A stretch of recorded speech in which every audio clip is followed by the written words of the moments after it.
Hey guys, welcome to Traditional Bow Hunting Wilderness Podcast. This is Jason SamkoWorkShop. Today we're going to talk for a minute about why I cant my bow like I do and how valuable that is in certain hunting situations.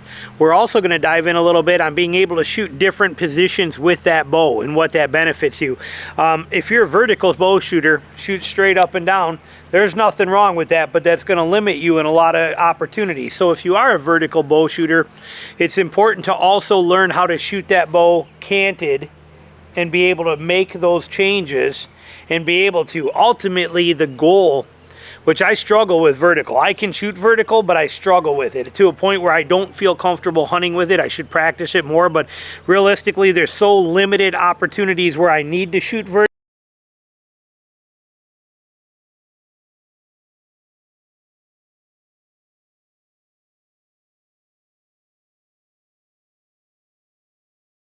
That I don't like it. I do it for tuning purposes sometimes, but other than that, I'm not a fan of shooting that bow vertical. But ultimately, if you could shoot accurately with a bow from vertical all the way to horizontal and be correct with those, then you're going to cover that ground really well and be very, it'll cover most of your situations. But once I started hunting in Georgia and started a lot of the spot and stalk pig hunting and things like that, you realize the value of being able to shoot with a canted bow, especially when you're on the ground.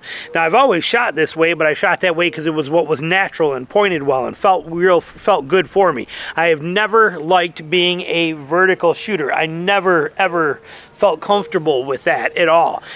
So naturally, I gravitated towards that cant. But the advantages when you're on the ground are tremendous. Let me set up the camera a little different here and show you, for example. Okay, so now here we are down in this position basically, and when you're down low, when you got to hunker down, even if you want to stay standing and moving in, you are going to try and sneak on animals being as low as natural, so you have that cover.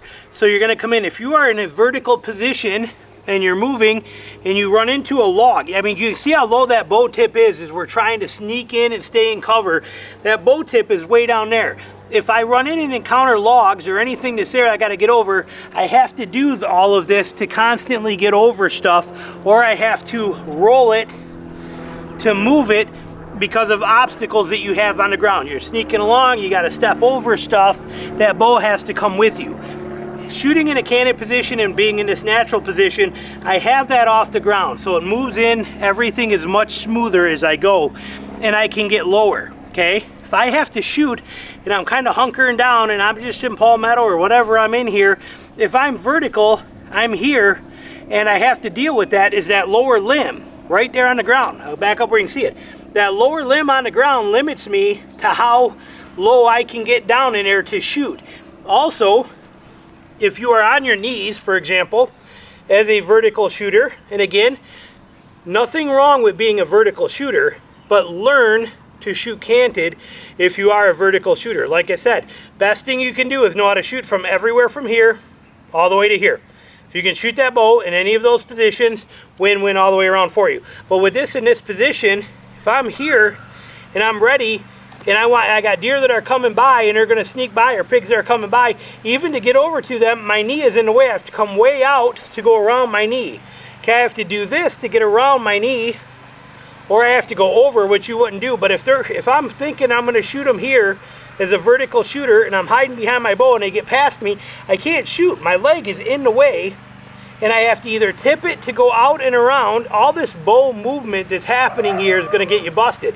Where if I'm a canted shooter and I'm tucked in like this, there's none of that. Wherever they come, I can spin with them. I can be right here and pan with them without all that extra movement. Okay, it's all right there for you. So it gives you a lot of advantages that way. Plus the fact that, again, I can shoot low. Here, I cannot be this low on the ground and shoot this bow. I cannot shoot because I'm already in the ground. My tip is stuck in the ground. Of course, there's a guy cutting his grass over there. But I cannot be this low. I have to get lower, or in order to get lower, I need to cant that bow. Here, I can shoot canted without a problem any way I want to, right there like that. But if I want to get even lower, I can drop right in and I can hide below almost nothing and be tucked right in get set, and there it is. So it gives me that flexibility where vertical limits me tremendously. I have to actually come up on my knee and shoot. That was really weird. Like I said, I don't shoot good vertically, not even at all. But having that ability to get way down in here and hunker in, I could be right on the ground if I wanted to, and to shoot that works just fine for me. So I like that availability of that canted bow and the angles it provides me, especially on the ground. In a tree, it does not hurt me, maybe a little bit, but I can swing. That tree's here, the lower limb naturally swings around it, and as long as I have clearance to my string, I'm good. And the upper limb on this side swings around me this way. As long as I have a little clearance there, I'm good. So basically, in a nutshell, let's set that down, bring you back up here. We are basically talking about just incredible options to be able to shoot a bow and having that flexibility. So canted works best for me in hunting scenarios. If you are a vertical shooter, I think it is in your best interest to learn how to shoot in all those positions. Key thing to remember, we'll put a judo on for this, is to match your head with your cant angle. If you shoot vertically normally, you want to roll everything together, okay? You do not want to do this. You will induce that cattywampus torque in that string. You don't want to have that, okay? That's a weird scenario there. So you want to be able to roll your body with that as you draw and shoot that. So that's kind of what you're looking for. But hope you enjoyed this little tip for you, and that's why canting a bow, especially a long bow, is such a fantastic way to shoot. Thanks for watching.